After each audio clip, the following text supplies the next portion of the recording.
Assalamualaikum warahmatullahi wabarakatuh. Sebelumnya perkenalkan dulu kami dari kelompok 8 yang akan menjelaskan materi tentang uji linearitas. Baik, saya akan memperkenalkan dulu. Yang pertama, Urifatus Sadia NIM 171 sebagai pembuat PPT dan contoh soal.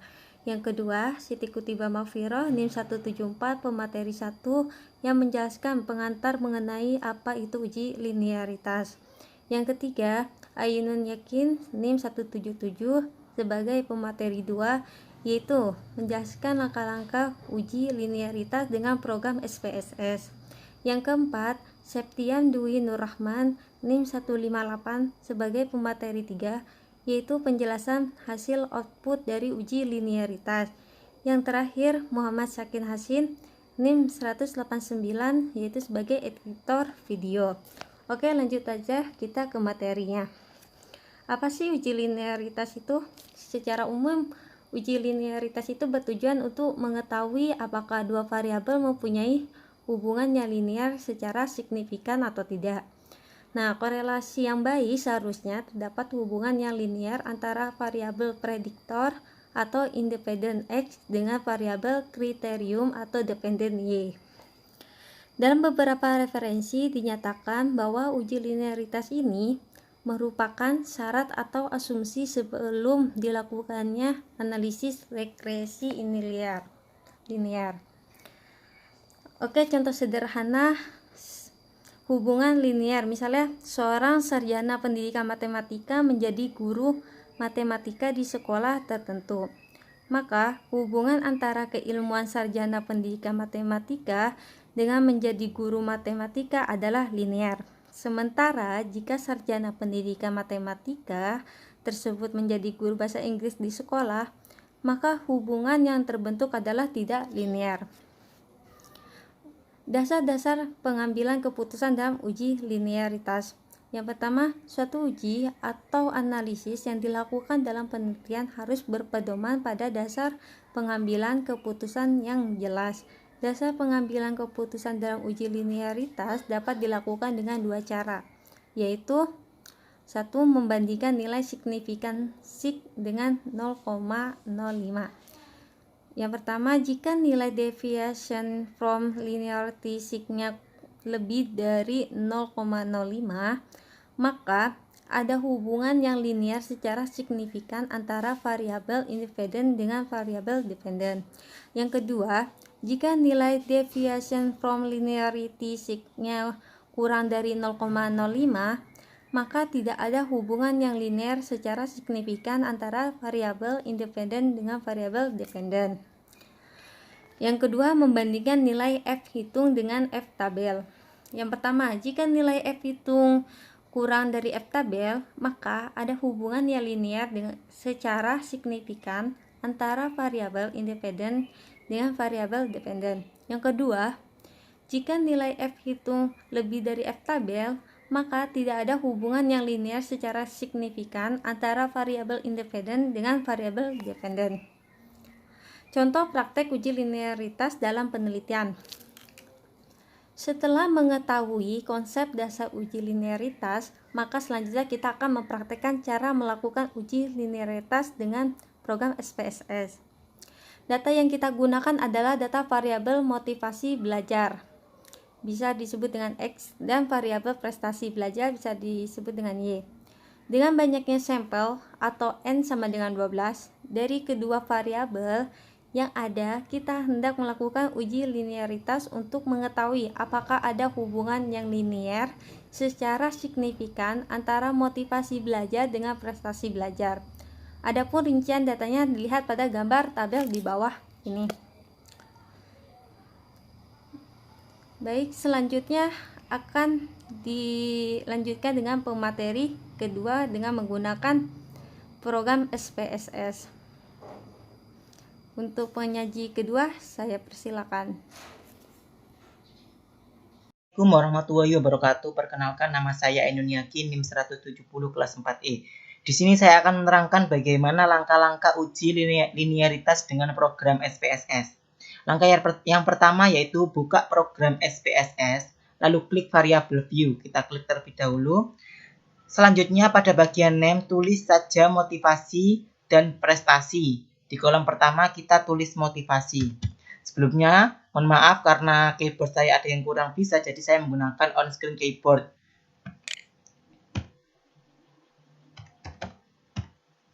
Pada kolom yang kedua, kita tulis prestasi.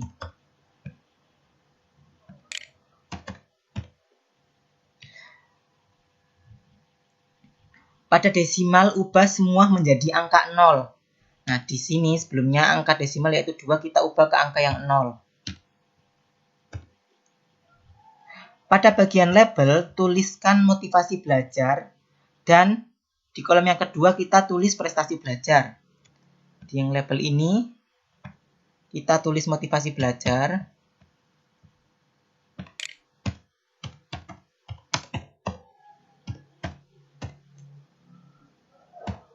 Kolom yang kedua yaitu prestasi belajar.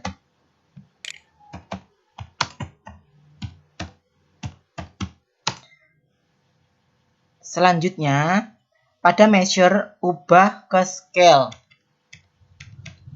Sudah diubah ke scale. Selanjutnya, yaitu langkah kedua. Setelah itu, klik data view. Lalu masukkan data motivasi belajar dan prestasi belajar yang sudah dipersiapkan.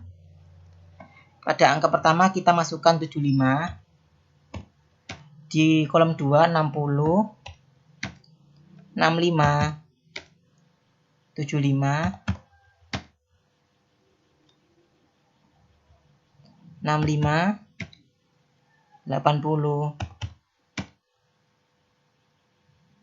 75, 80, 65, 80,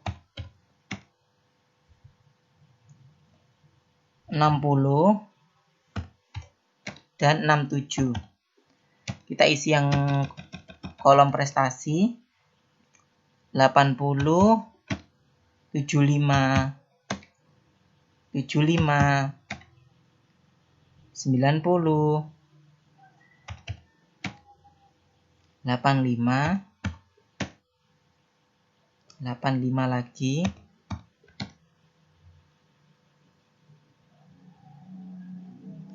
95, 95 lagi, 80,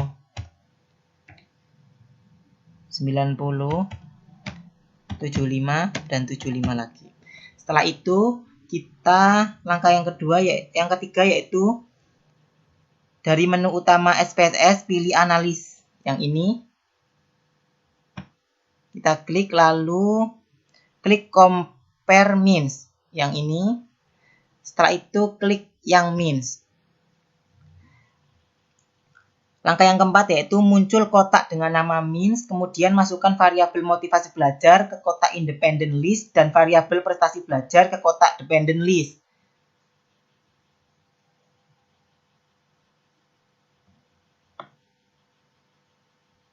Kita taruh di sini, dan ini kita taruh di sini. Lalu selanjutnya klik option, dan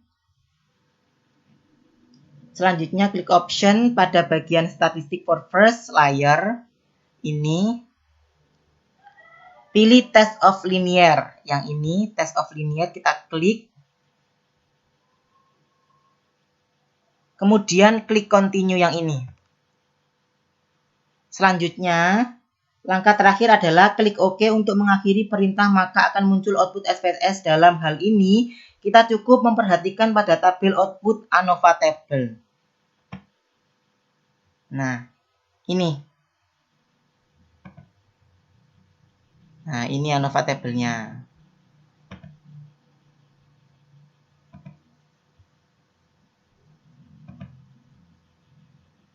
Ini ANOVA tabelnya. Terima kasih. Wassalamualaikum warahmatullahi wabarakatuh. Assalamualaikum warahmatullahi wabarakatuh. Nama saya Septian Dwi Nurrahman Mutoharo, NIM 158 kelas 4E.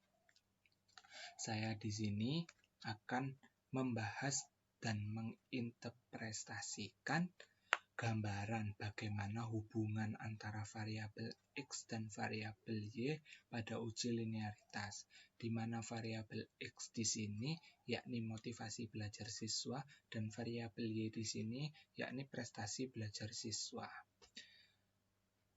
Pada output kali ini dalam uji linearitas terdapat 3 output, yang mana ini merupakan output pertama, case processing summary. Di sini ini merupakan nama variabel, prestasi belajar ini variabel Y, motivasi belajar ini variabel X. N ini merupakan jumlah sampel yang mana kami telah menggunakan 12 sampel.